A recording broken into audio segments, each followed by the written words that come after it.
isso aí, sente-se à mesa. Está começando mais um Proposições, esse de número 006. Sou Daniel Coelho, eu estou bem contente de poder viver esse momento com você. E hoje, assim, de uma forma muito especial, quero aqui seguir a mesma lógica de que todas as pessoas que sentaram aqui e as próximas que virão são pessoas que participam da nossa casa, participam da nossa vida, são amigos. E essa é a intenção desse momento, desse programa, chame como você preferir. A gente está tentando, a partir das nossas relações, a partir dos amigos e dos amigos dos amigos, poder desenvolver algo que alcance o meu e o seu coração. Estou aqui com um amigo, vocês não têm noção. Estou feliz, viu? Estou feliz. Você está feliz? Tá com cara de cansado, né? Não, tô feliz. Estou com esse amigo maravilhoso, Davi Lago. Aqui tem produção. Salva de palmas, produção. Aê! Davi Lago, esse meu amigo que a gente se conhece há 19 anos. Depois você conta que a gente assistiu a final da Libertadores juntos, no meio da Bahia. Estava na Não, Bahia. Já é 2005. 2005, é verdade. Então a gente estava ali com os nossos 18 anos. E graças a Deus, cara, você tem me ensinado muito. A gente poderia falar muitas coisas de você, mas antes de tudo, vou deixar você se apresentar melhor do que eu. Amigo, tem um currículo aí vasto, então você se apresenta da forma como você desejar. Quem é o Davi? Bom, Daniel, obrigado pelo carinho, pelo convite. Como você falou, quase 20 anos de amizade. Bom, eu sou o Davi, sou casado com a Natália, pai da Maria, São Paulino. Graças a E, Deus. graças a Deus, estou terminando agora o doutorado em Filosofia do Direito pela USP. Tenho dedicado bastante aos estudos, à vida acadêmica. Escrevi alguns livros, como O Brasil Polifônico, pela editora Mundo Cristão, Além da Ansiedade, pela editora É o Vida, mais novo? é o mais recente. E sirvo com muita alegria na primeira igreja batista, na cidade de São Paulo, capital. É um pouquinho da trajetória. Sim. E Davi, a maioria das pessoas acha que você é mineiro, né? Mas não, né? Você veio daqui, Sim, dessa terra. eu nasci em São Paulo, capital. Eu cresci na região do Ipiranga, São João Clímaco, Vila Patente, São Caetano depois.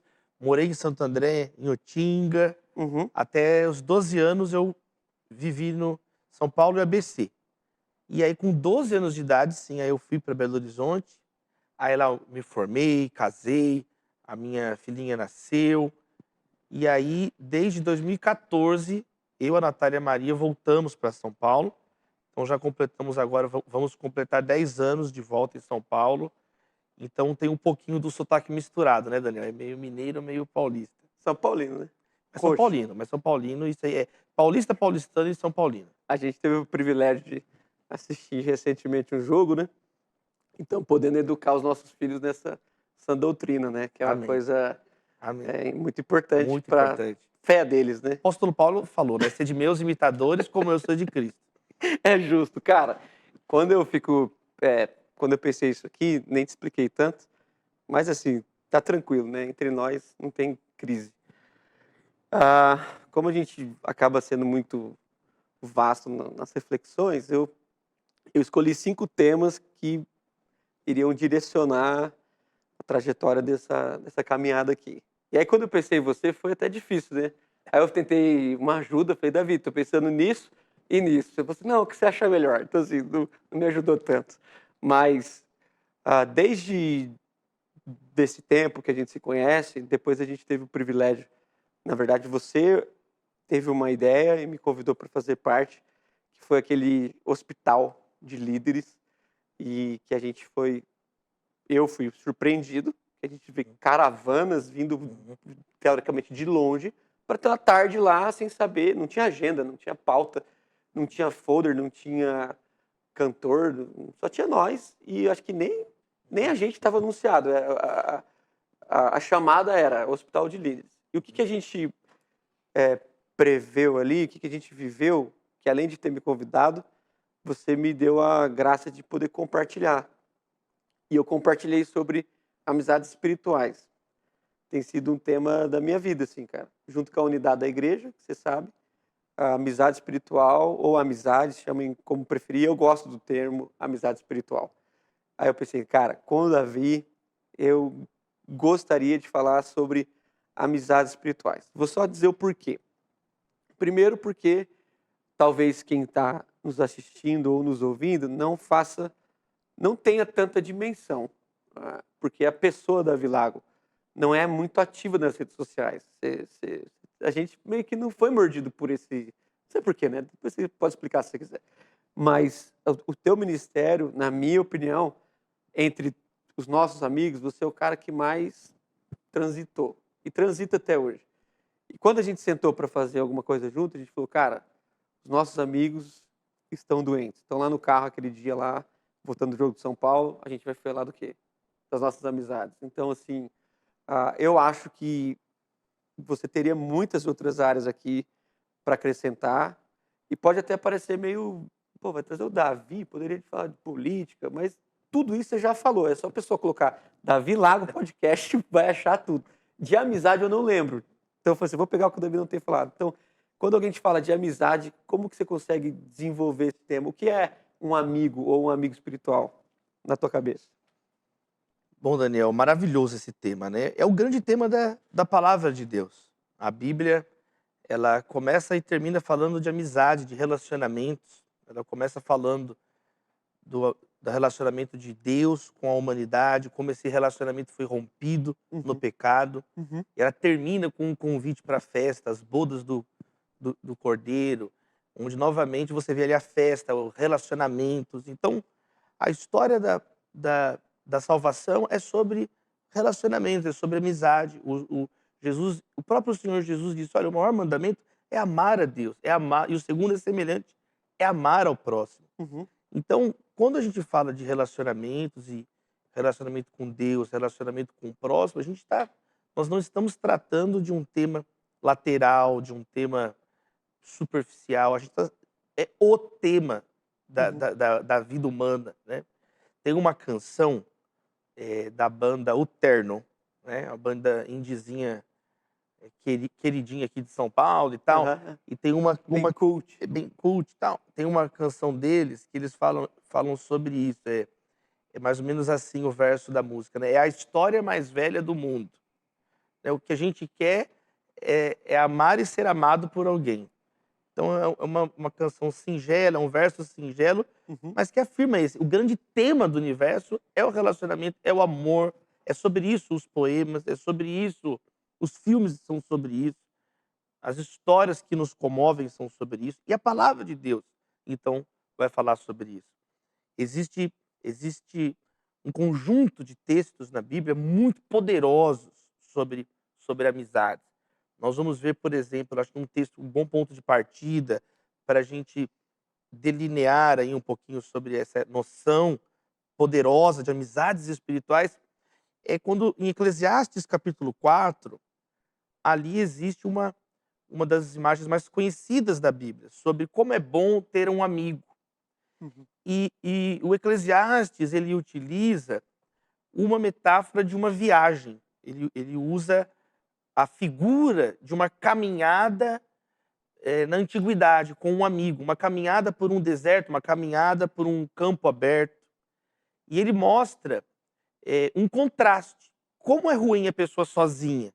uhum, Começa falando sobre a loucura da solidão, a insensatez da arrogância, do orgulho. Fala de uma pessoa que trabalhava tanto, tanto, tanto, que sequer parava para refletir: para que eu trabalho tanto e para quem que eu estou juntando tanto dinheiro? uhum. Quer dizer, aparentemente parece um texto postado numa mídia social ontem, Sim. mas é um texto milenar, talvez 3.000 anos esse texto. É um texto milenar, onde já aparece essa reflexão sobre uma pessoa que, quando não tem amigos, ela não reflete sobre o significado da vida. Ela não para pensar: "Para que eu estou trabalhando tanto? Para que eu estou fazendo tudo isso?". Uhum, E aí ele contrapõe, então, como é melhor, né, caminhar em dois, uhum, em duas pessoas. E aí ele dá, então, três exemplos bem práticos, né? Ele fala: por quê? Quando são dois, se um cai, caiu, o o outro outro ajuda a levantar. Então tá falando aqui de tropeços. E a Bíblia. Aí a gente pode. Eu não sei nem como é que é aí a dinâmica Não, vamos aí. que você quer colocar, porque que é muita coisa, cada um dos pontos que a gente pode ir, né, usando como ponto de partida para pensar. Mas aqui tem um ponto. Se um cai, o outro ajuda a levantar. Então tá mostrando que, como é vantajoso ter um amigo. Às vezes a pessoa tá sozinha lá, cai e nem percebeu que caiu, Uhum. né? Claro, tem uma queda literal, tropeçar, cair, mas biblicamente nós sabemos que tropeçar e cair é uma das palavras hebraicas para pecado. Ela tem uma conotação. A gente fala da queda da humanidade, a humanidade caída. Uhum. O apóstolo Paulo diz: aquele que está de pé, vigie para que não caia. Então, de Gênesis a Apocalipse, a cair, existem acepções mais profundas do que o simples tropeço. Então aqui aqui já tem um princípio, né? Um amigo, uma amizade espiritual é aquela que levanta o que está caído. É aquela é ter um companheiro, nós precisamos de um aliado na nossa vida. Deus nos fez de uma maneira que nós precisamos de aliados, nós precisamos de amigos, nós não nos bastamos a nós mesmos. Uhum. Mas não só ajuda a cair, quando está de noite, né, um pode aquecer o outro. Uhum. Então aqui tem uma outra questão que é interessantíssima. A queda, um caiu, o outro não. Agora o frio vem para os dois. O frio não é para um e não vai ter para outro. Agora está falando de um desafio na caminhada que vai alcançar todos. Uhum. E como é que nós vamos enfrentar esse frio noturno? Novamente, a imagem dos peregrinos no deserto, né? Caminhada. Uma caminhada, uma viagem longa, né? No Oriente Médio ali. Quer dizer, um vai aquecer o outro, então o calor do corpo de um aquece o do outro. Juntos eles conseguem, então, o calor circulando entre os corpos. É possível enfrentar esse frio da noite que cai sobre. Então a amizade tem uma questão também de um conforto emocional, de um conforto que é maravilhoso, que é uma dádiva de Deus para nós, ter alguém que pode nos aquecer, né? E aí chega o terceiro e dois podem se defender melhor. Agora está falando do perigo de salteadores no meio do caminho, né? Jesus ele contou, por exemplo, a história na parábola do bom samaritano de uma pessoa que foi assaltada Sozinho. sozinha, né? Que quer dizer, quando tem dois é mais fácil você se defender. Peraí, dois, tem aquela frase que toda criança fala: você é grande, mas não é dois. Quer dizer, a gente quando a gente está em grupo, Jesus ele enviou os discípulos de dois em dois. Justo. Jesus ele enviou os discípulos de dois em dois. Tem várias razões. Há uma questão de segurança, de companhia, mas também que a comprovação de duas testemunhas de que algo aconteceu. Uhum. Então a proteção ela tem diversas dimensões, não só a dimensão física dos salteadores, mas essa dimensão da proteção do testemunho. Não, eu estava lá, é mentira isso. Há duas testemunhas, então um protege o outro, há uma fiabilidade maior nas palavras. Então, não aceite acusação feita contra um presbítero se ela não for acompanhada por duas ou três testemunhas. Então, existe essa questão de caminhar dois para se defender em todos os sentidos. Então, é muito bonito esse texto de Eclesiastes, que ele fala de um modo muito palpável, muito concreto, a partir do qual a própria Escritura expande, mostrando a beleza das amizades, de um ajudar o outro numa dificuldade, a beleza que há nisso, né? Um aquecer o outro diante das partes geladas da vida, tristes da vida, o dia mau, e também uma questão preventiva de um proteger o outro, um blindar o outro. Então, fica a pergunta para nós: será que nós estamos vivenciando essas amizades espirituais? E termina com a frase célebre, a expressão célebre, né? O cordão de 3 dobras não se rompe facilmente. Algumas pessoas rapidamente enxergam Deus nesse cordão de 3 dobras, o que evidentemente não é um disparate dizer nós que temos uma crença trinitária. Mas ali, eu já tive a oportunidade de ler bastante sobre esse texto, ali usa realmente uma expressão de um nó, de uma correia de sandália feita com 3 dobras. Ela é mais resistente. Quer dizer, 2 amigos é bom, 3 amigos é melhor ainda, né? Quer dizer, mostra uma escala e uma escalabilidade das amizades. Cara, se você tiver 2 amigos é bom, 3 amigos então é melhor ainda. Você tem mais vínculos. Então, está falando de laços de amor, está falando de... É a mesma palavra quando fala de Sansão, das tranças de Sansão, ela aparece a primeira vez em Gênesis, essa expressão ali no hebraico. Então está falando de construir amizade, né? Jesus tinha amigos, Jesus nos chama de amigos. Então acho que para a gente começar a delinear um pouquinho de Uhum. o que seria uma amizade espiritual, seria viver esse texto, né? O que temos feito para proteger o outro, para amar o outro, para receber. Eu acho que é muito bonito isso. A amizade é uma via de mão dupla, né? Eu acho que é uma das marcas da amizade. Não é só um se doando e o outro não. A gente vê, se um cair, o outro ajuda a levantar, os dois se aquecem, os dois se protegem. Então, acho que a mutualidade é uma das chaves. Agora, espirituais, por quê? Porque são amizades no sangue de Jesus. É a amizade mais profunda que pode existir. É a amizade na presença de Deus, vinculada ao sangue de Cristo. Não há nenhum vínculo mais poderoso que esse entre dois seres humanos. Ao ponto de um marido chamar a esposa de irmã em Cristo. Aham. Cara, eu ia te perguntar isso, em segundo lugar aqui, se havia algum texto que você, tirando esse talvez do Eclesiastes, você tem, ó, o cafezinho, Cafezinho, cafezinho. você tem mais algum outro texto que talvez o maior exemplo de amigo, porque como você falou, a amizade tá alinhada a toda a trajetória do povo, o conselho. Então o povo começa sendo o povo é liberto por alguém que em determinado momento tem que ouvir outra pessoa. E que o conselho que o Moisés escuta é muito bom. E um cara que também estava caminhando com outro, que foi quem de fato entrou na terra. Então, parece que falar de amizades espirituais no ambiente espiritual do qual nós vivemos é quase redundante. Mas tem algum outro texto assim que você fala, cara, não, se você, Davi João, tem algum texto que você leu e essa temática saiu mais do que o Eclesiastes ou esse é da onde você surge nesse tema? Não, eu penso que esse texto de Eclesiastes, ele é um dos textos mais didáticos, e eu acho ele um ponto de partida, penso que ele é um ponto de partida seguro, né. Tá. Ele aborda frontalmente, e é interessante que Eclesiastes é bem pessimista, Eclesiastes ele é bem triste, ele é agridoce, o Eclesiastes. Mas quando ele fala de amizades, parece que ele tem um É uma lampejo de uma alegria. esperança, É né? tão forte a Aham. questão da amizade, que até o mais rabugento ele fica um pouco feliz quando fala de amigos, né. Nós fomos criados assim pelo Senhor. As escrituras estão repletas de amizades belas.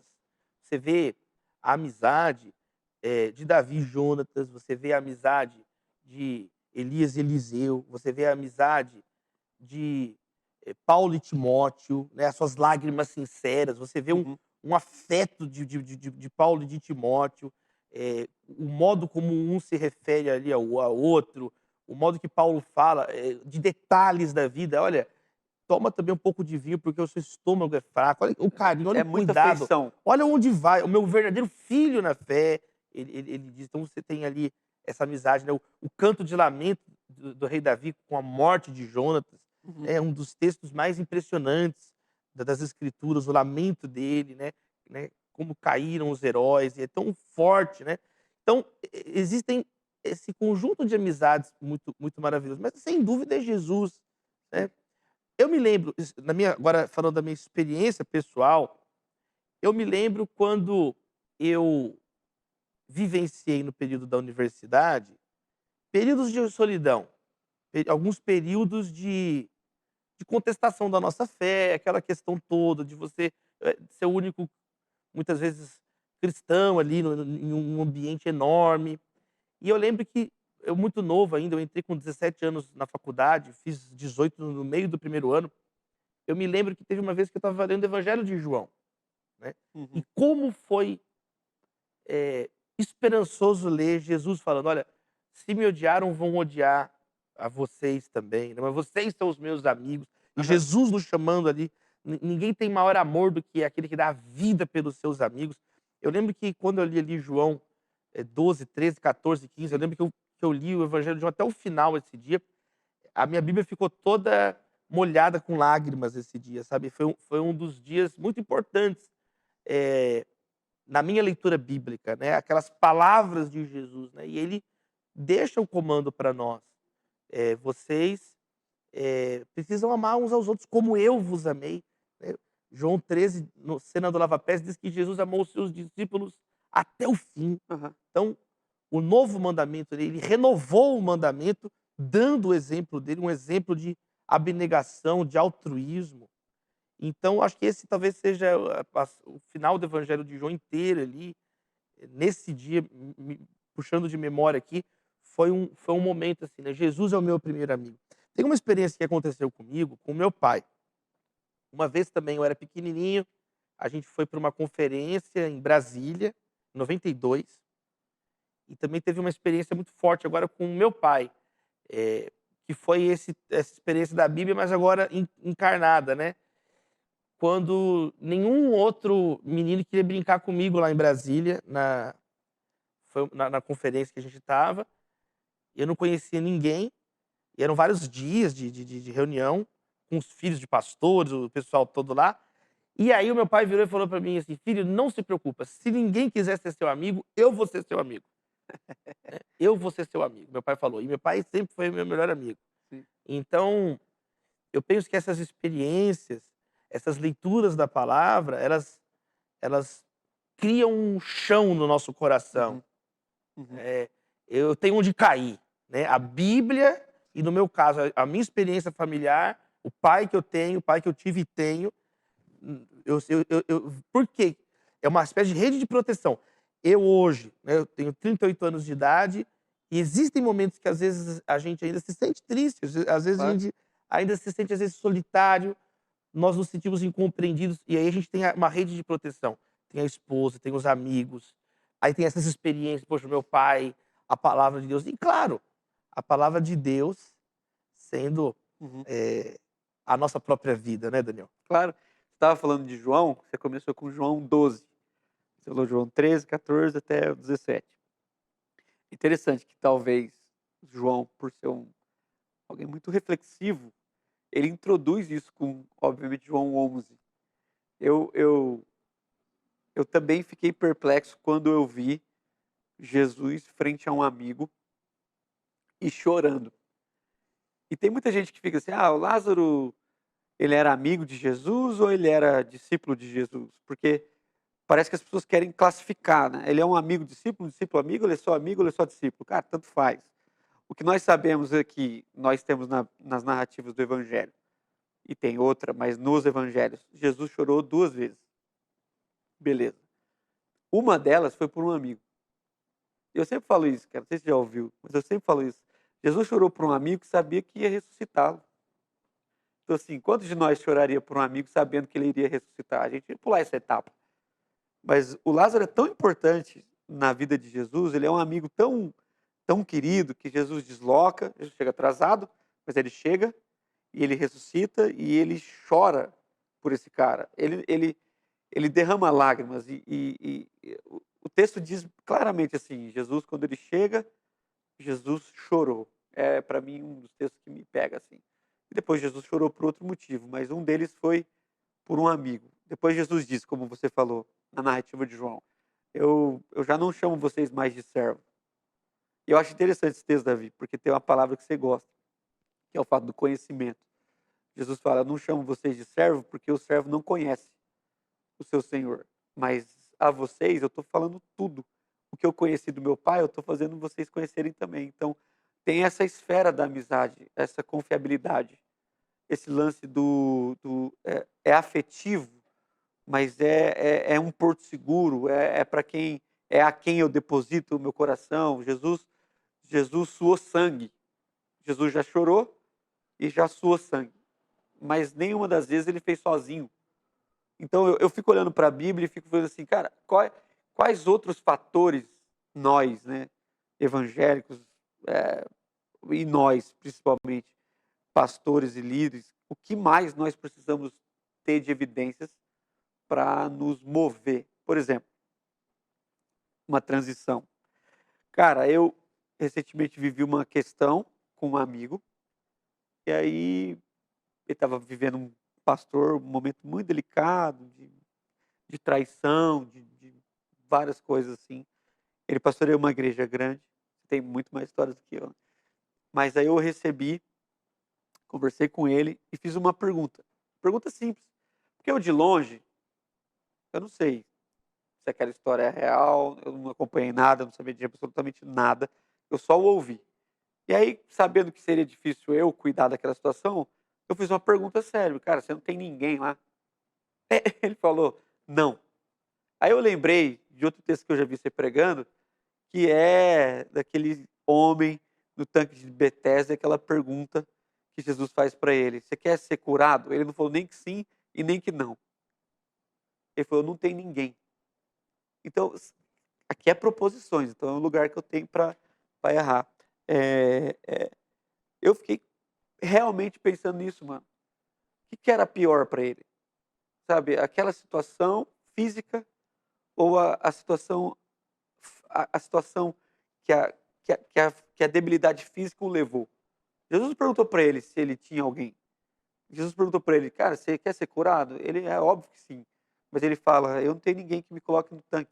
Pior, quando chega a minha vez, alguém passa do outro lado. Então, assim, a Bíblia tem diversas, questões, e uma das coisas que você tem escrito, tenho ouvido um pouco você, tem a ver com o seu livro, tentando transicionar, porque eu não sou psicólogo, não sou nada, mas é aquela, sabe, essas percepções que a gente tem?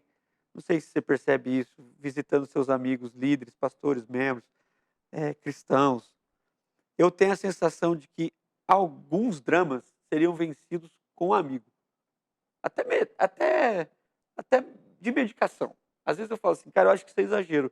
Você tem alguém, aí você estudou bastante sobre ansiedade. Em algum momento dos seus estudos da ansiedade, você se deparou com esse isolamento, a falta de, talvez, nem que se fosse uma conversa de boteco, salvava o cara, mas ele não tem nem a quem recorrer para um tipo de conversa desse. Tem alguma coisa a ver? Sim, acho que sem dúvida, Daniel. O próprio Senhor Jesus, na cena do Getsêmani que você menciona, ele chama 3 discípulos para estarem perto dele. E ele fica revoltado: "Vocês são incapazes de vigiar 1 hora Uma hora. comigo, nem para fazer uma companhia", como se dizendo. E o tempo inteiro Jesus tem consciência que ele que tem que beber o cálice. E por isso que ele diz: "Se possível, Pai, Afasta. afasta de mim esse cálice". Em nenhum momento existe assim: "Não, outra pessoa vai pegar o Terceirização. cálice no meu Ah, lugar". Ele fala assim: "Se possível, afasta de mim o cálice". Ele está ali num momento um difícil, drama. É. né, crítico, e ele pede para que aqueles 3 mais próximos de Pedro, Tiago, João, estivessem com ele. Eles dormem, e ele censura os discípulos por 3 vezes, né. E Jesus chora na cena de Lázaro, ele chora quando olha para Jerusalém, Verdade. né, e lamenta Jerusalém ali. Hebreus menciona também, não uma cena específica, alguns vê uma alusão ao Getsêmani, mas também diz que várias vezes Jesus chorou em público, Uhum. colocando no plural, que não foram mais do que Mais do 2 que essas 2. vezes. Em Hebreus tem um texto explicitamente que Jesus chorou, derramou lágrimas diante de Deus. Então Jesus deu dignidade às nossas lágrimas, Jesus deu dignidade, ele dignificou esse nosso anseio por ter uma companhia. E desde o início da escritura nós vimos: não é bom que o homem É a esteja primeira coisa que só. Deus fala Primeira que não é coisa, bom. não é bom que o homem esteja só. Eu acho importante também, para abordar a tua fala, a gente trazer um pouco dos provérbios, porque em provérbios existem vários textos, vários ditos de sabedoria sobre relacionamentos e amizades. E há uma coisa que se destaca em todos esses textos: a lealdade. A amizade como aquele espaço, aquela relação onde você pode ser você mesmo, onde você pode falar sem ser julgado rapidamente, onde o amigo vai te ouvir, não que ele concorda com você, Você pode mas arriscar, tá livre. você tá livre para falar ali, ele vai te ouvir, ele vai se colocar no seu lugar, ele vai ter empatia e depois ele vai falar. Depois diz inclusive que de um conselho sincero nasce uma bela amizade. Aham. E depois ele vai falar, ele vai confrontar. A Bíblia fala: como ferro afia o ferro, o amigo afia o seu companheiro, sai faísca, né? Quem já viu, Pancada. sai faísca. Então, o meu pai trabalhava na Aços Vilares, aqui em São Caetano. Eu era criança, eu ia ver as chapas de aço, a forja, Aham. né? É uma coisa que sai faísca o tempo inteiro, é muito quente. E às vezes é isso, é atrito, né. Tem uma frase famosa do Charles Spurgeon: "São melhores os tapas da verdade que os beijos da traição", Uhum. aludindo ali a Judas também. Claro. Quer dizer, é melhor uma pessoa que dá um beliscão, um safanão, mas acorda, cara. Então, o amigo não é aquele que vai ser complacente, não, mas ele é leal. E ele é aquela pessoa que vai ouvir você. Ele vai dar, entre aspas, assim, né, o benefício da dúvida, ele vai considerar a sua boa-fé, ele não vai te julgar tão rápido, tão precipitadamente. Então é aquele diante do qual nós podemos tirar a armadura social que nós usamos. Tirar. Não, eu não estou falando aqui da hipocrisia, eu estou falando muitas vezes, nós precisamos de fato aprender a lidar em sociedade. Você não pode sair chorando o tempo inteiro, não dá. Cada um tem, Publicamente. cada um tem os seus problemas. Aham.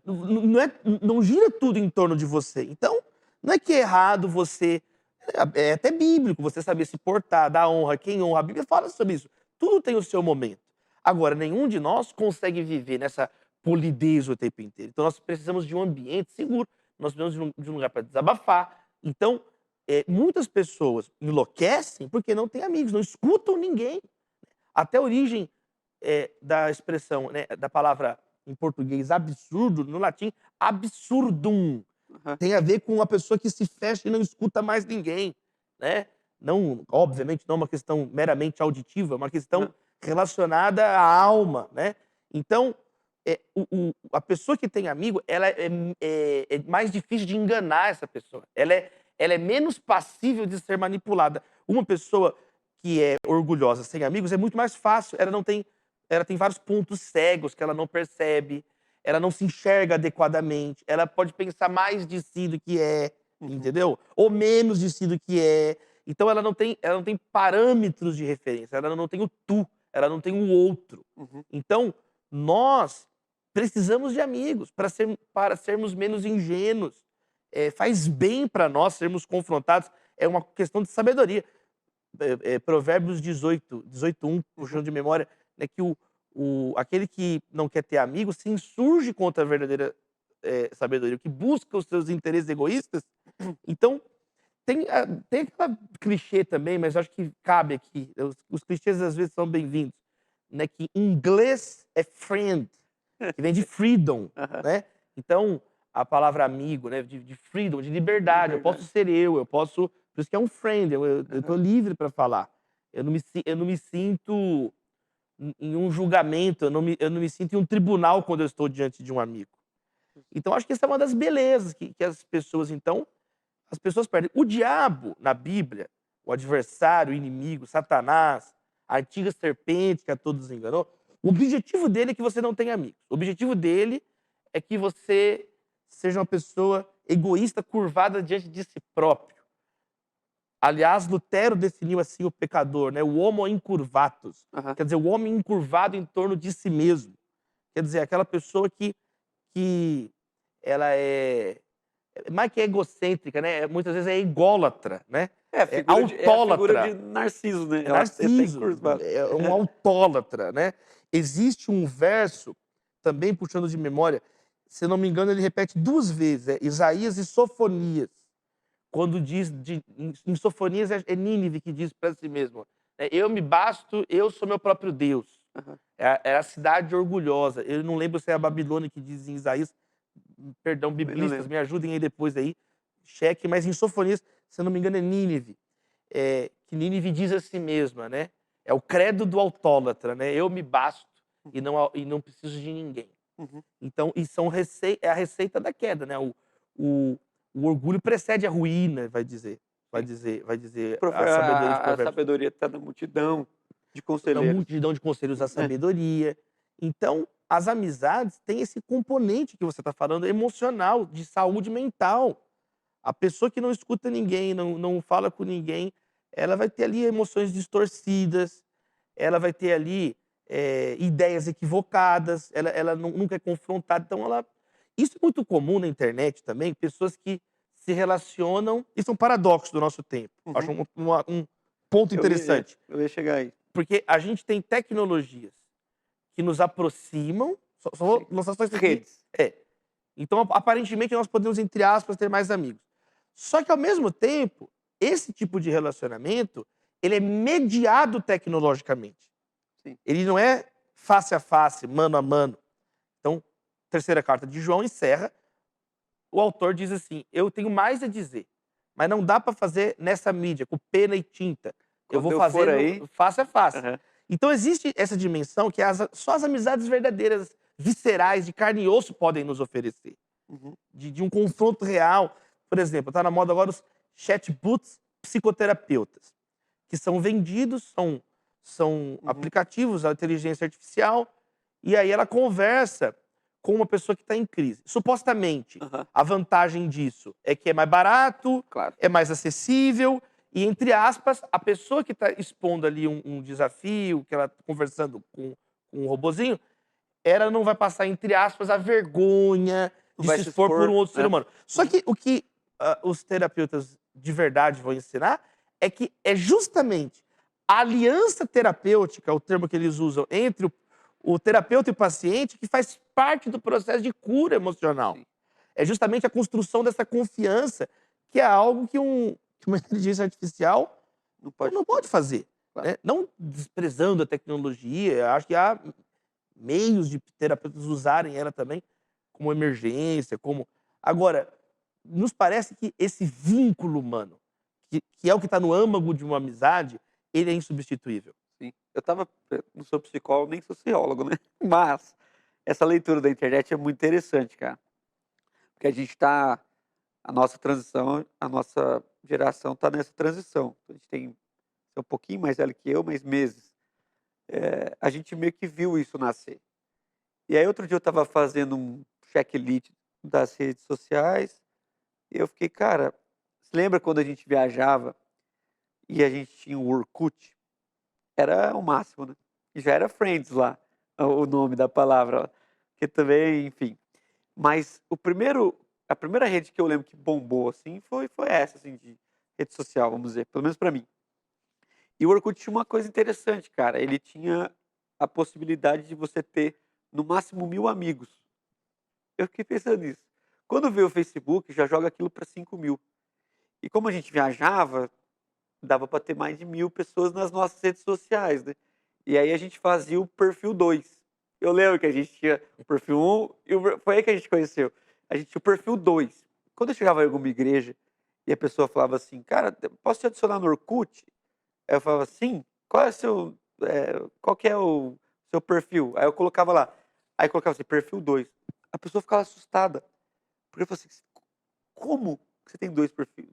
Era uma coisa assim, pá. Quando vem o Facebook, isso vai potencializar para 5 vezes mais, até que o Facebook cria as suas páginas, que potencializam isso, e o Instagram já vem sem fronteiras. E hoje você tem pessoas com milhões e milhões. Então essa coisa que a internet traz para nós, essa falta de falar por trás de um celular, às vezes é mais confortável, mas não faz com que a gente se exponha, e estar exposto é processo da cura.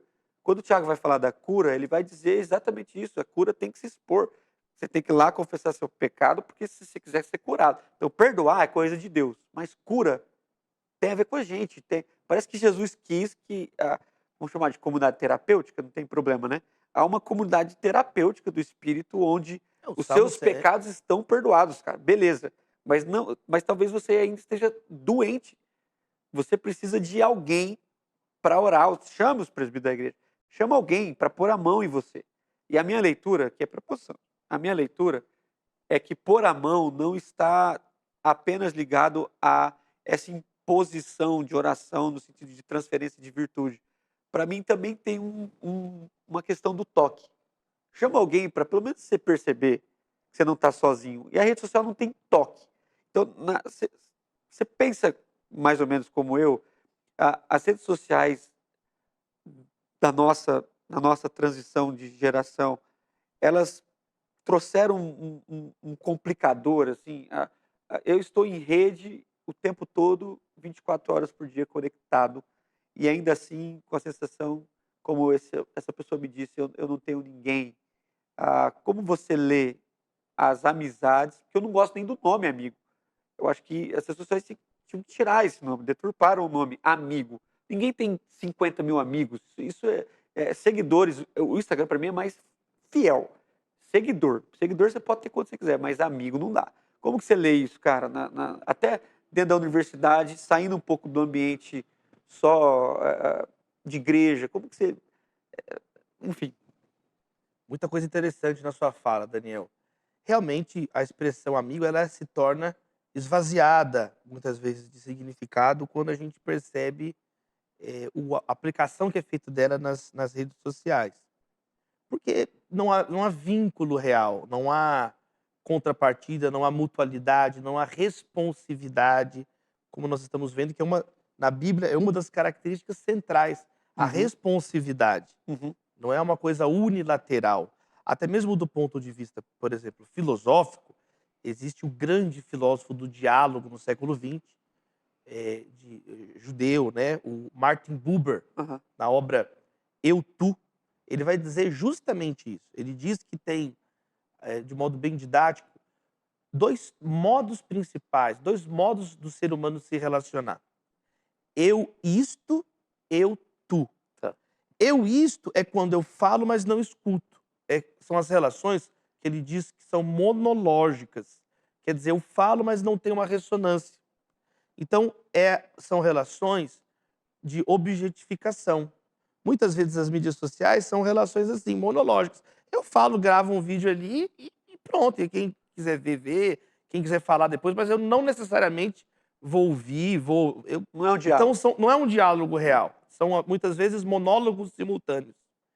Mas existe outro tipo de relação, que o Martin Buber vai chamar de eu-tu, que são as relações dialógicas, quando eu falo e depois eu escuto.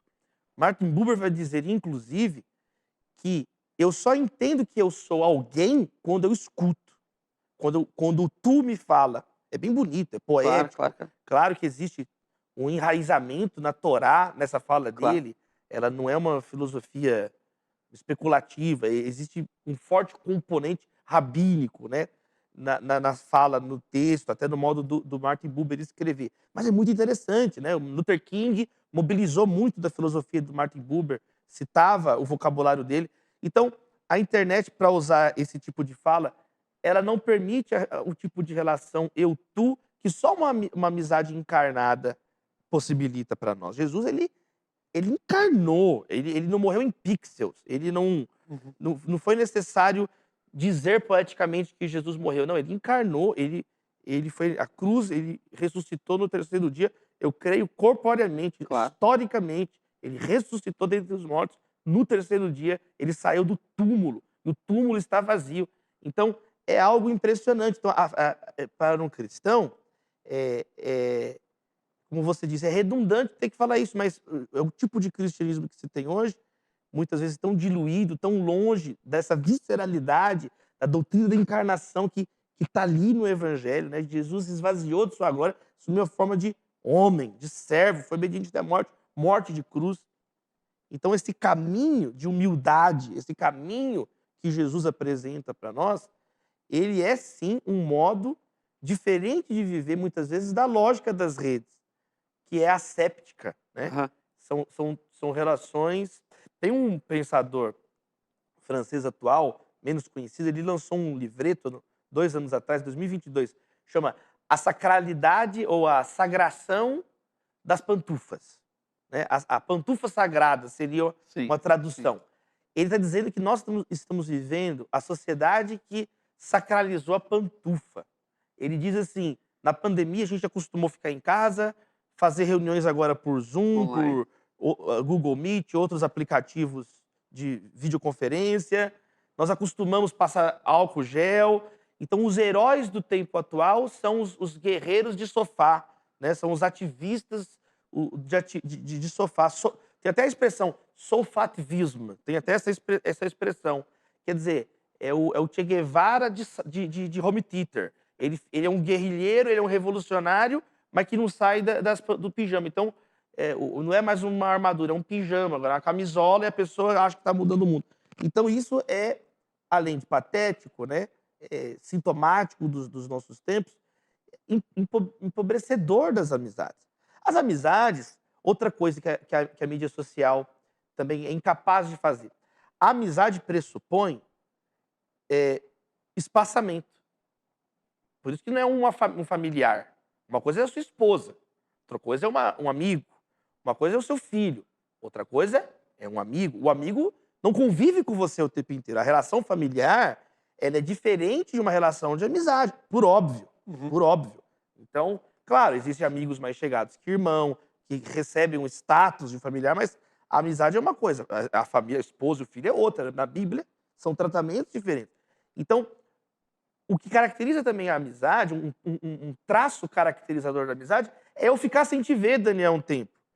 E aí, quando a gente se reencontra e nós reativamos ali a nossa amizade, renovamos, cada reencontro de amigos é renovada a amizade. Eu vou ouvir o que aconteceu com você, eu vou expor uma coisa. E essa é a beleza da amizade. Aham. A gente vai compartilhar novos sonhos, como é que você tá, vamos lembrar de outras histórias. Ora, numa família não é assim, numa família é diferente. Um dia ou outro você sabe quando vai estar estressado. E a amizade, muitas vezes, e as mídias sociais te colocam num fluxo contínuo com desconhecidos, com a opinião de pessoas contínua, que às vezes você até era amigo daquela pessoa, mas desde as mídias sociais você descobriu que você não concorda com tudo que ela fala, você já não consegue tolerar aquela pessoa, então nós vamos nos tornando, é um ciclo vicioso de intolerância, de prejudicial, enlouquecedor, que embrutece as nossas relações muitas vezes. Então acho que esse é outro aspecto pouco falado, Uhum. mas que também precisa estar em tela quando a gente fala de amizades virtuais, amizades reais, amizades de carne e osso. Você está falando, é interessante. Quando a gente fala que é amigo, aí sempre tem algum seguidor por perto de algum amigo seu que sabe mais da vida dele do que você. Aí a pessoa fala assim: "Mas você não viu aquilo?" Eu falei assim: "Não." E a confusão também do que está aparecendo na mídia com a vida real das Justo. pessoas. Eu acho a geração atual muito fácil de ser manipulada. Eles acreditam em tudo que vem. É bem, bem estúpido. Se está na internet é verdade, né? Se é um print é verdadeiro, é pressuposto que é verdadeiro. Isso, para quem vem de uma outra geração, paper native, como a gente, nativos da época do papel, Eu adoro. a gente não. É verdade esse bilhete. Só na geração da internet para ter um negócio desse. Sim. Qual colega da sua escola fez um bilhete assim? Todos os meninos ensinavam no lugar do pai, mas falar lá que é verdade bilhete, esse grau de ingenuidade, porque eles acreditam em qualquer coisa que vê. Então você posta uma foto. Olha, você foi para Havaí? Não, era uma foto da Havaí. Mas eles são tão Fascinados. habituados a que estão vendo, que é muito fácil de serem. Não me surpreende como as pessoas são tão enganadas por fake news. O Aham. senso crítico de muitos desses meninos e meninas, ele é bem diluído, né? Tem Uhum. uma frase do John Naisbitt que virou também um lugar comum, que é: hoje a internet ela está nos afogando de informações, mas estamos morrendo famintos de conhecimento. Ó, Quer dizer, é muito dado, é muita informação, mas é uma não geração gera, né? distraída. Uhum.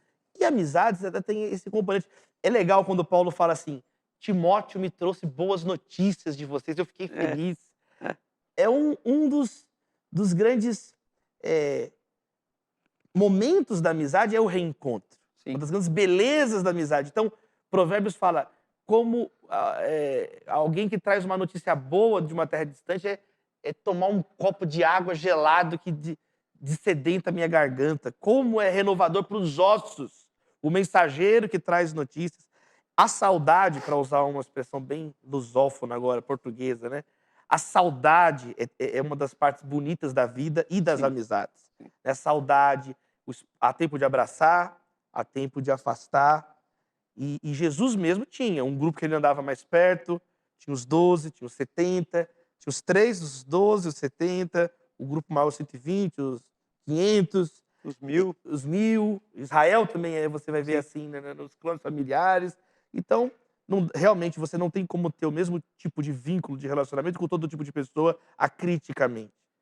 Existe uma modulação, Sim. os amigos mais próximos, né? É, inclusive no hospital de líderes lá, foi justamente o texto que eu abri, quando eu construí essa lógica, que não eu, né, mas quando eu abordei esse assunto. para nós parece ser um pouco mais fácil, papo de velho. Essa coisa de não ser o melhor amigo do outro, assim. E, e tá tudo bem. Mas parece que BFF, né? best friends Best Friend forever. Forever. Então, assim, é que nem eu participo da sua vida, participo da minha, mas eu não participo de tudo. E E somos profundamente amigos, felizes. felizes e alegres. Isso é legal. Davi ele fala assim no Salmo: eu sou amigo de todos os que te buscam. Aham, O cristão ele entra num outro tipo de modo de se relacionar. Primeiro, que a nossa relação tem a perspectiva da eternidade. sim. Saudade do que eu não conheci ainda.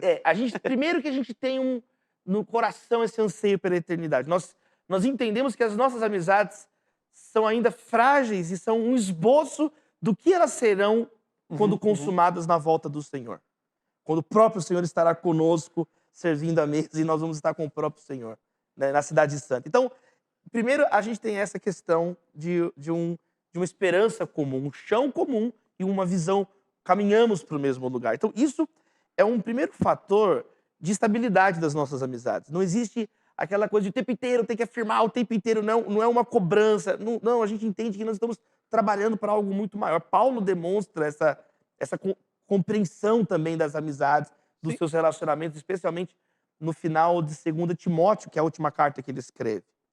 Né? Paulo mostra, ali provavelmente, né, a última carta, ele mesmo diz, estou sendo derramado como oferta de bebida, existem outros fatores que mostram a datação mais antiga, mas, como Paulo na idade mais avançada, é interessante que o final do capítulo 4, quer dizer, as últimas instruções de Paulo nas Escrituras são inteiramente sobre relacionamentos. Só nomes. Ele está falando que ele, olha só, me traz Marcos, quer dizer, um relacionamento que foi restaurado, ele vai ser útil para o meu ministério. Ele fala, Demas me abandonou porque amou o mundo, ficou em Tessalônica. Crescente foi embora, enviei Tito para Dalmácia. Então, as minhas coisas estão na casa de Carpo, traga os meus livros, especialmente os pergaminhos, a minha Introde, né? Existe Alexandre, cuidado com Alexandre o Ferreiro, porque ele disse muitas palavras maldosas, era um hater. Ele disse muitas palavras maldosas contra mim, cuidado com esse cara. Olha que interessante o que Paulo está falando para Timóteo. Tem a pessoa que está com ele, tem aquele que quer que venha, tem a que ele enviou, Tito, tem o que foi embora que Deus enviou, que foi Crescente, tem o que abandonou Paulo, tem o que está se opondo a Paulo.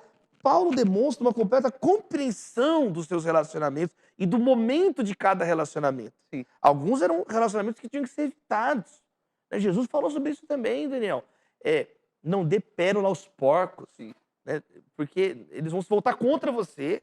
Então, existem amizades, nós devemos amar todas as pessoas, respeitar todas as pessoas, não devam nada a ninguém a não ser o amor. Então, isso é universal. Ponto. Não podemos esvaziar a humanidade de ninguém, devemos buscar o bem, orar por todas as pessoas. Isso é uma coisa.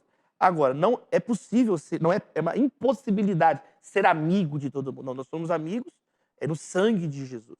Não pode ter comunhão entre Cristo e Belial, entre as trevas e a luz. Então tem limites do que a gente pode falar, fazer em uma amizade por santidade, por amor e honra ao Senhor, o amigo dos amigos. Sim, mas assim, para nós, para mim, você parece ser meio claro e óbvio essa distinção que Paulo faz.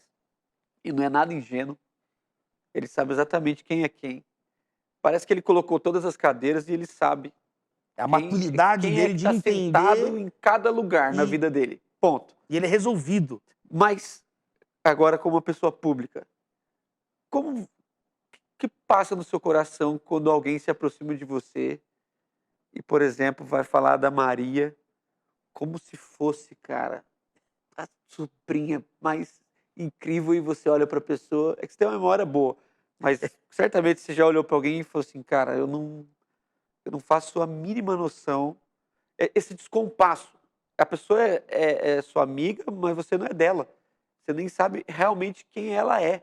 E ela te trata com um nível de intimidade indevido. É quase um abuso, assim. Como pessoa pública, como você cuida de praticamente... Cara, meu aniversário, essa crise de pastor, crise de líder.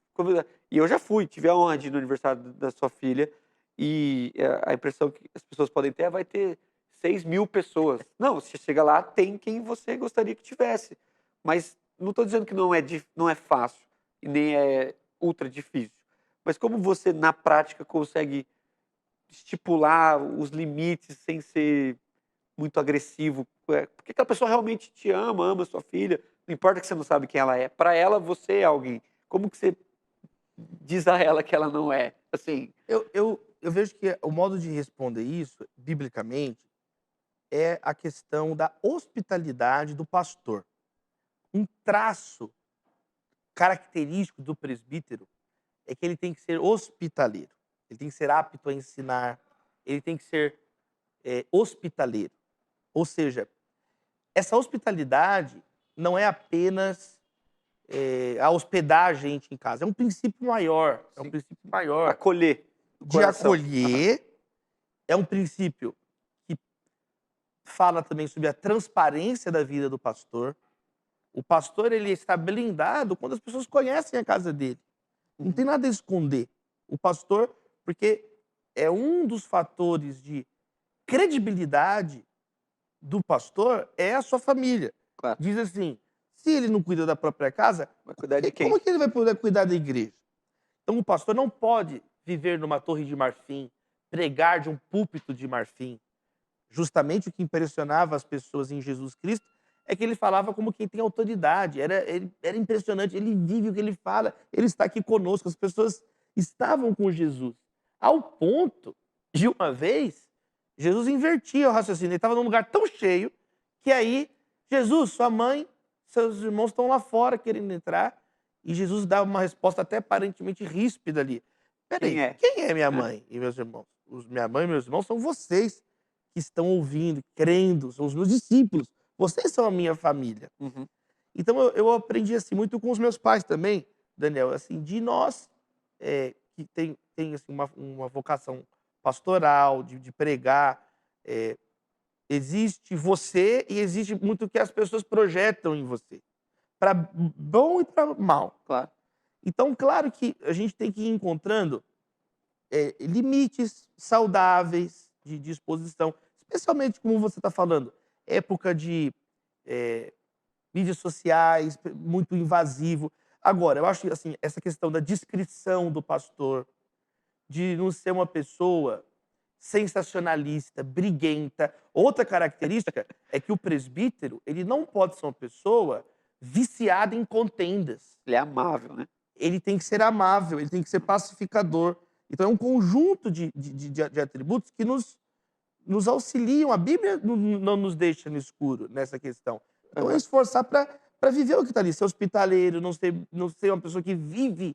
É muito fácil provocar os outros, é muito fácil ser sensacionalista. Mas não foi essa a estratégia que Deus colocou diante de nós, né? Não foi esse, não é assim, não é o modo que Deus escolheu. Não aprove ao Senhor. Aprove ao Senhor salvar através da loucura da pregação, Uhum. né? Levantando homens, famílias. Então é uma coisa assim: ser gentil, ser amoroso com as pessoas. Essa é a regra. Ser gentil. Claro, a pessoa está sendo invasiva, peraí, é uma questão. Peraí, irmão, aqui não é por aí também, né? Uhum. O discípulo amado reclinava o ombro de Jesus. Não era qualquer um que via Jesus e também saía falando qualquer coisa com Jesus.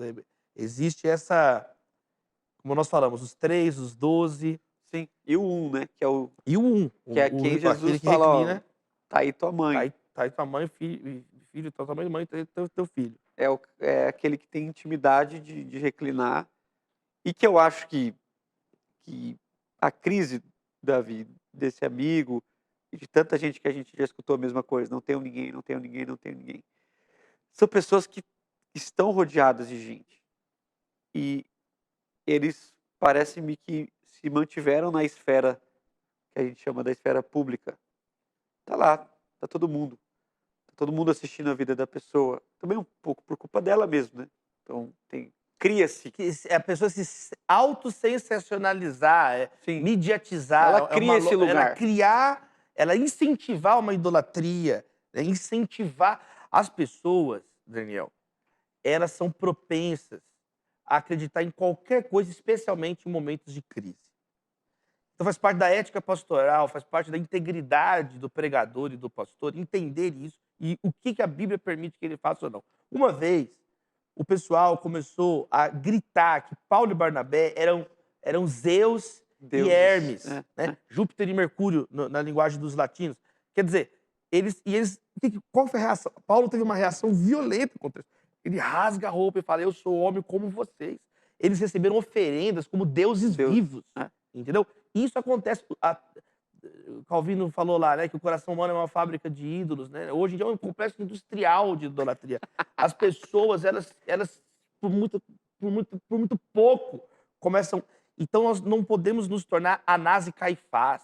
Nós não podemos nos tornar pessoas que vivem de uma fachada, vivem de um nome, vivem de uma reputação, que manipulam, que abusam da fé das pessoas. Então, que Deus tenha misericórdia de nós, que Deus tenha misericórdia. É muita responsabilidade. Então, assim, que nós tenhamos esse zelo, que nós tenhamos esse temor, que nós vamos prestar contas, os pastores vão prestar contas a Deus. Pedro fala isso em Pedro capítulo 5. Nós vamos prestar contas ao Supremo Pastor, tudo isso que a gente está fazendo. Jesus, ele coloca advertências severas, né? Ele diz: olha, aquele que faz um dos meus pequeninos pecar, Sim. falando para os fariseus ali, Sim. é melhor amarrar uma pedra de moinho no pescoço e atirar no abismo. É o modo que a besta morre no Apocalipse, com uma pedra de moinho no abismo. Quer dizer, vocês são como um anticristo, uma besta. Então, eu digo isso com muito tremor, que Deus tenha misericórdia de nós, nos dê essa luz, nos dê essa graça de servirmos, de lavarmos os pés, e que o nome dele seja engrandecido. Claro. O apóstolo Paulo, ele demonstra consciência da fama que ele tinha. Ele demonstra entender o impacto das ações dele sobre um grande número de pessoas. Várias vezes, no modo como ele escreve, ele menciona para que por nosso meio o nome de Deus seja glorificado por muitos. Sim. Ele tinha dimensão. ele tinha dimensão de que tinham coisas que se ele fizesse para um lado ou para o outro, muitos creriam ou muitos poderiam tropeçar, como Jesus falou. Então, não é uma questão de falsa humildade, de hipocrisia. É uma questão de amor, uma questão de respeito, uma questão... A Bíblia fala: ferirei o pastor e as ovelhas vão dispersar. A história da igreja mostra isso. Quando um pregador adultera, quando um pregador comete um pecado moral, um roubo, um abuso, a ferida que se estende, às vezes, por 1, 2, 3 gerações de pessoas destruídas por causa de uma pessoa. Então, que Deus tenha misericórdia dos pastores, que Deus tenha misericórdia de nós e Não, nos então, conserte. mas é justamente por isso que eu estava caminhando nessa direção, porque se é sabido que a nossa vida pública e pastoral, ela carrega esse peso responsável. O nosso grupo de pessoas, aqueles que a gente representa, não deveria ser os primeiros a dizer: não andem sozinhos. E por que me parece que é tão difícil? É uma pergunta genuína, eu não estou conseguindo fechar essa ideia. Porque eu li a Bíblia, pressupõe que o líder pastor saiba um pouco mais do que os outros, nem sempre é isso, mas pressupõe-se que eu li mais, que eu vi mais, que eu li a Bíblia. E na primeira vez que eu vi Deus falando que não é bom alguma coisa acontecer, é que eu não ande só. Eu li o Provérbios, eu li o Eclesiastes, eu li o Paulo, eu li o Jesus, eu vi Jesus chorar por um amigo, mas eu nunca chorei por um. Eu vi Jesus indo para o Getsemane e levando os seus 3 melhores amigos, suando sangue frente a eles. Os mesmos 3 que viram Jesus suar sangue são os 3 que subiram no Monte da Transfiguração. Não é tipo que Jesus saiu, vem aqui você. Aleatório. Não é aleatório. Não. Os mesmos que viram o rosto glorificado, vamos dizer assim, resplandecente, são os mesmos que viram o suor de sangue. Então, eu li, você leu, nossos amigos leram. Pedro, Tiago e João. Tiago é o primeiro martirizado. Justo. E por que, caminhando para o fim, aterrissando aqui na nossa classe, que é amigos, líderes e pastores. Essa conta não está fechando, porque, como eu te falei, às vezes a gente senta, você sempre ouve as pessoas, você viaja muito, depois você pode até falar, se você quiser disso, e você vai lá ouvir, e aí o lugar que a gente está, o pastor começa a falar coisas descompassadas, que são muito íntimas. E aí eu me sinto assim, cara, não é que eu não tenho compaixão, essa pessoa está falando com a pessoa errada. Eu vou embora amanhã. Então parece mais uma sessão de descarrego do que ele realmente está querendo resolver aquele conflito. Porque se ele quisesse, ele chamava um amigo. Aí você pergunta, chama um amigo, vamos fazer o que a Bíblia fala? Vamos chamar mais alguém aqui? E ele vai dizer, eu não tenho. Então, como é que a gente vai trazer uma espiritualidade sadia para a congregação? E a gente vai dizer para os irmãos que há uma esfera clara na Bíblia que Deus nos constituiu seus amigos, porque ele mesmo falou assim, se a gente, na nossa classe, não consegue dar o exemplo mínimo.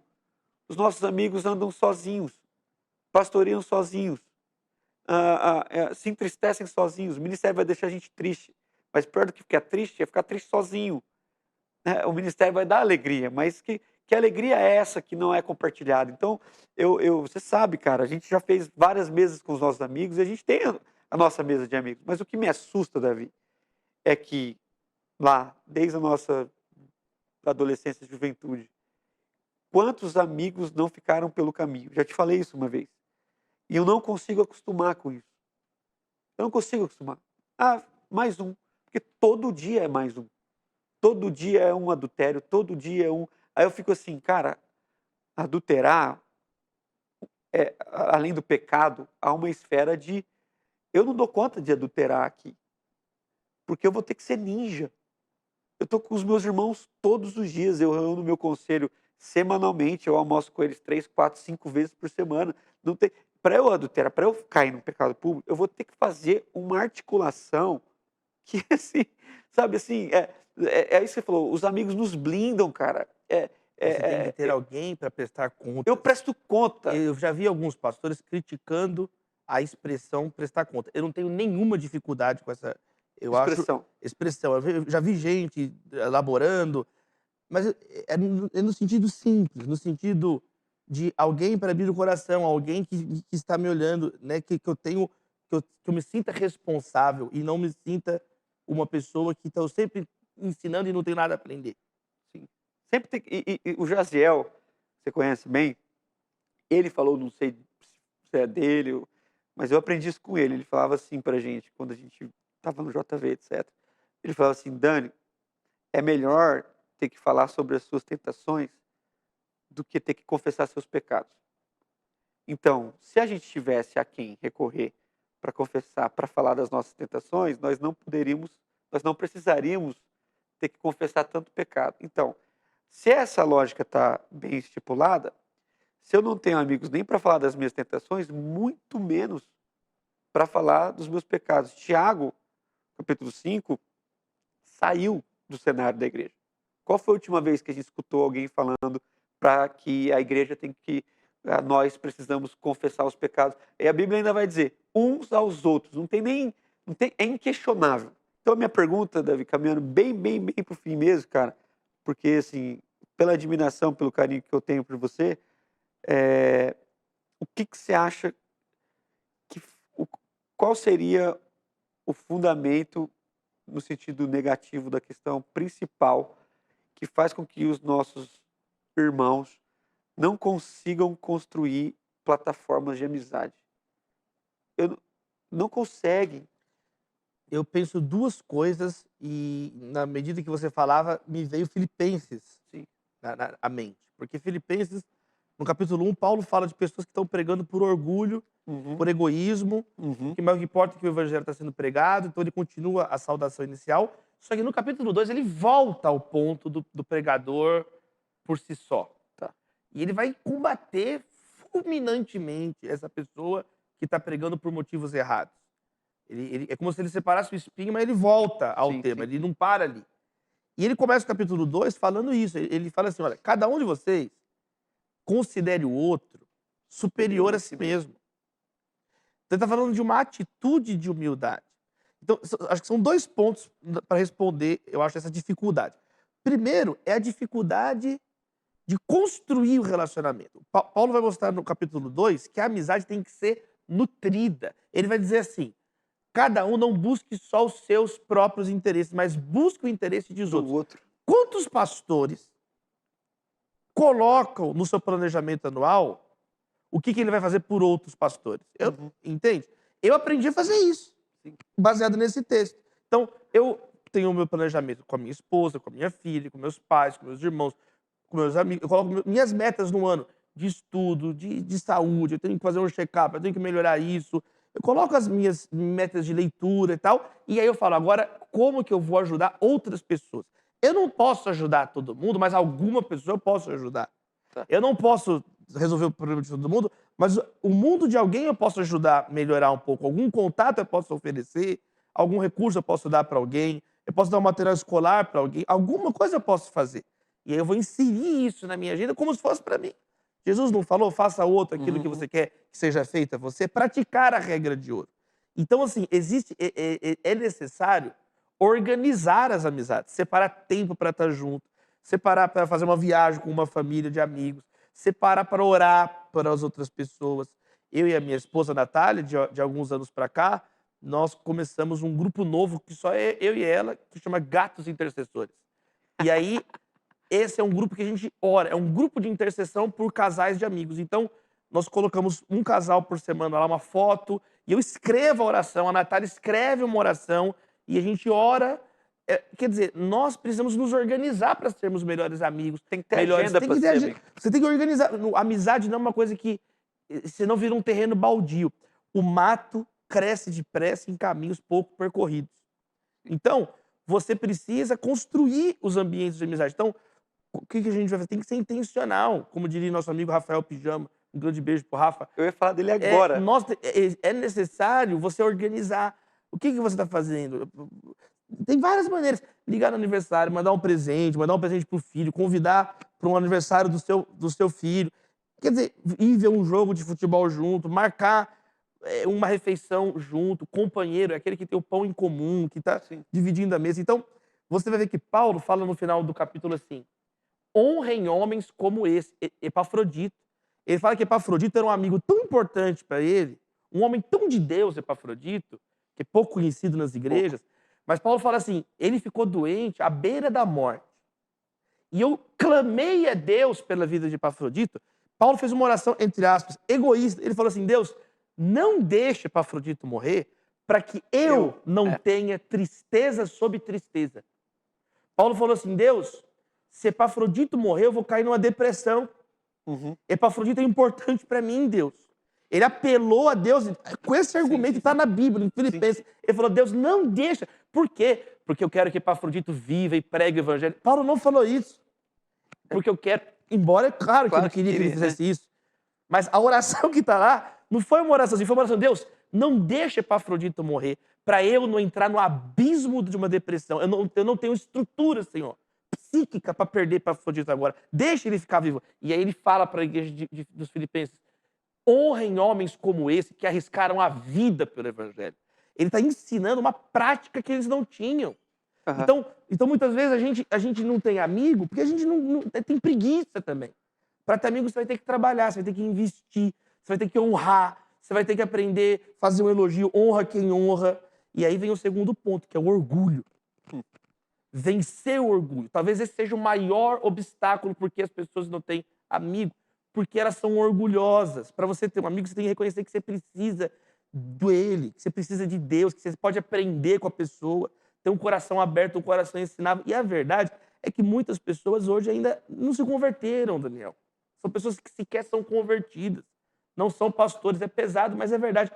O evangelho não nos oferece ali, para aquela pessoa, as marcas, né? O evangelho, você não vê na pessoa. Coisas básicas. Só a pessoa, tudo no pronome possessivo, só fala dela, nunca escuta o outro, não se interessa por ninguém, não liga para ninguém. Então, e Jesus é o modelo supremo, né, que esvaziou. Só no evangelho a humildade é uma virtude. Uhum. Na época dos romanos era um escândalo dizer que o humilde era... Fala que ele foi humilhou até a morte de cruz. Sim. A morte de cruz era só para quem não tinha nenhum direito. Uhum. Paulo não poderia ser crucificado porque ele era cidadão romano. Sim. Só que não tinha nenhum direito, era crucificado no Império Romano. Então, quer dizer, A humilhação. essa humilhação de Jesus é o modelo. Então, o Filipenses 2, o hino do esvaziamento e da glorificação de Jesus, da kenosis, ele redefine o que é a vida bem-sucedida, o que é uma vida humana bem-sucedida, é a vida humilde. Para, por exemplo, Aristóteles, a humildade era um vício no Aham. sistema ético dele, da prudência, o sistema da virtude. Quando Aristóteles vai falar que é um vício, e no Evangelho a virtude, a humildade é uma virtude. É a humildade de você amar a Deus, de você amar o próximo, de você reconhecer. E Jesus falou: aprendei de mim, que sou manso e humilde de coração. Então a humildade ela é a chave da vida cristã. É a característica definidora do Cristo, que ele quer ensinar para nós. Então, amizades espirituais, elas invertem. Eu fecho com isso. Sabe, o Salmo 133, né? Como é bom e agradável que os irmãos vivam em união. Uhum. A Bíblia fala de muitos irmãos, de muitos amigos brigando. Caim e Abel, Caim matou seu próprio irmão. Você vai ver Esaú e Jacó, Enganando. um brigando com o outro. Os irmãos de José. Então, são muitas histórias assim.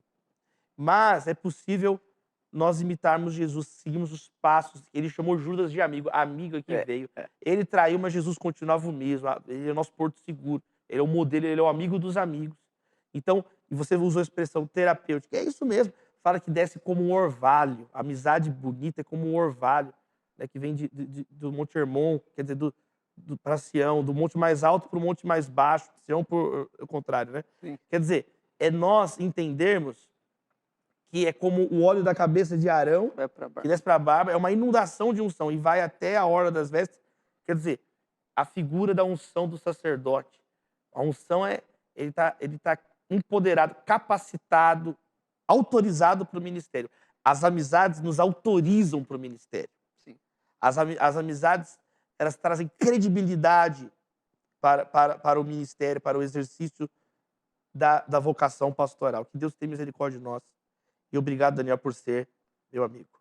Eu te agradeço, cara, porque dentre tantas coisas, meu, que eu queria falar com você, eu acho que essa pauta parece não ser acadêmica, nem inteligente, nem espiritual, mas é uma. Talvez seja mais acadêmica, mais Talvez seja. espiritual. É isso que eu estou dizendo. Talvez as pessoas não estejam percebendo a profundidade, a espiritualidade de uma amizade, o quanto isso nos sararia de tantas coisas, o quanto isso sararia a nossa nação, o quanto isso sararia essa cultura do ódio, que a gente pode falar em outro momento.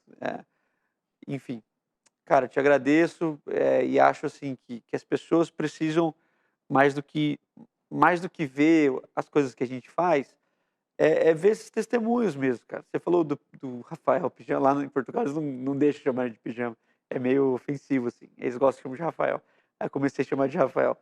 Mas o Pijama, ele quando comprou passagem, porque ele vem mês que vem, antes de comprar, ele me mandou, no dia que comprou, sei lá, e ele falou assim: Dani, eu tenho uma escala de tantas horas. Cara, 4 meses depois.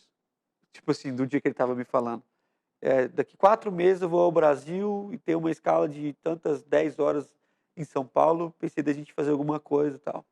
Eu falei, é disso que eu estou falando. Paulo fala isso, né? Final de Romanos, ele fala, ó, meu plano é em Jerusalém, pegar as ofertas, passar aí em Roma, para vocês me ajudarem na viagem para Espanha. Ele fala. Quer dizer, a viagem a gente não sabe como que ele Como se ele se deu, chegou né? ou não na Espanha, mas assim, ele foi preso em Jerusalém, ele fez um plano que contava com os relacionamentos, que não saiu como ele esperava exatamente, mas quer dizer, estava no coração Mas de tinha Paulo. gente lá. Estava no coração. Deus vai direcionando os relacionamentos. Sim. Mas que o nosso coração possa fazer sempre esses planos, né, Daniel? Justo, cara, porque eu falei pra ele, eu já coloquei na agenda, porque se a gente não tiver agenda não dá pra ser amigo, e aí depois ele colocou lá no nosso grupo, enfim. Aí às vezes vai se ver por 30 minutos. Aquele dia que a gente tava voltando de Belém, cara, que sorte. Eu vejo sua foto lá em Belém, e eu tô lá, Na mesma fileira do avião.